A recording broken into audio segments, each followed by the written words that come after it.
मतदान करने के लिए बड़ी संख्या में आ रहे हैं और आपने भी मतदान किया, कितना उत्साह देखने को मिल रहा है इस लोकतंत्र के भाई माध्यम देखिए, ये लोकतंत्र का पर्व है और लोकतंत्र के पर्व में जो हमें संविधान के द्वारा प्रदत्त वोट की शक्ति का अधिकार है,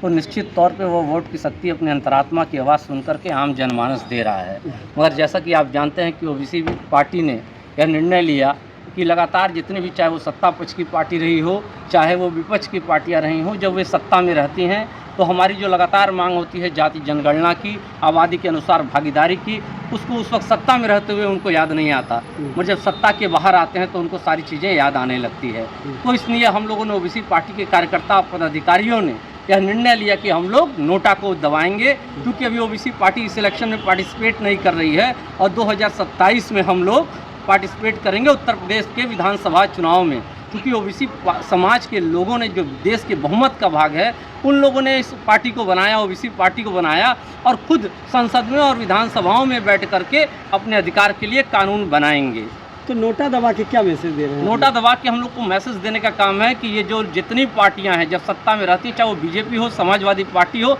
या कांग्रेस हो, कांग्रेस ने 50 साल तक राज किया, समाजवादी पार्टी ने भी उत्तर प्रदेश में राज किया। जब इनकी सत्ता होती है तो उनको जाति जनगणना की याद नहीं आती, मगर जब सत्ता से बाहर आते हैं तो पिछड़े समाज के वोट को लूटने के लिए ये तमाम तरीके के घड़ियाली आंसू बहाना शुरू करते हैं, कहते हैं जाति जनगणना पीड़िए। तो ये धोखेबाज लोग हैं। ओबीसी समाज ने लगातार इनको जांचा परखा, मगर अब 2027 में ओबीसी पार्टी निर्णय ले चुकी है कि हम अपने खुद चुनाव लड़ेंगे और ओबीसी समाज, जो देश का बहुमत का भाग है, अपनी सरकार स्वयं बनाएगा। ऐसे में ओबीसी समाज अगर वोट नहीं देगा तो कितना फर्क पड़ेगा सरकार में? भाई देखिए, ओबीसी समाज, जो समाज को हम लोगों ने कहा कि अपनी अंतरात्मा के ऊपर इस चुनाव में आप जरूर वोट कीजिए और आवाज़ के अनुसार, अपनी अंतरात्मा की आवाज़ के अनुसार जहां जो कम घातक है उनको वो वोट करें। केवल ओबीसी पार्टी के पदाधिकारी और कार्यकर्ता केवल हम लोग नोटा पे जमा रहे हैं।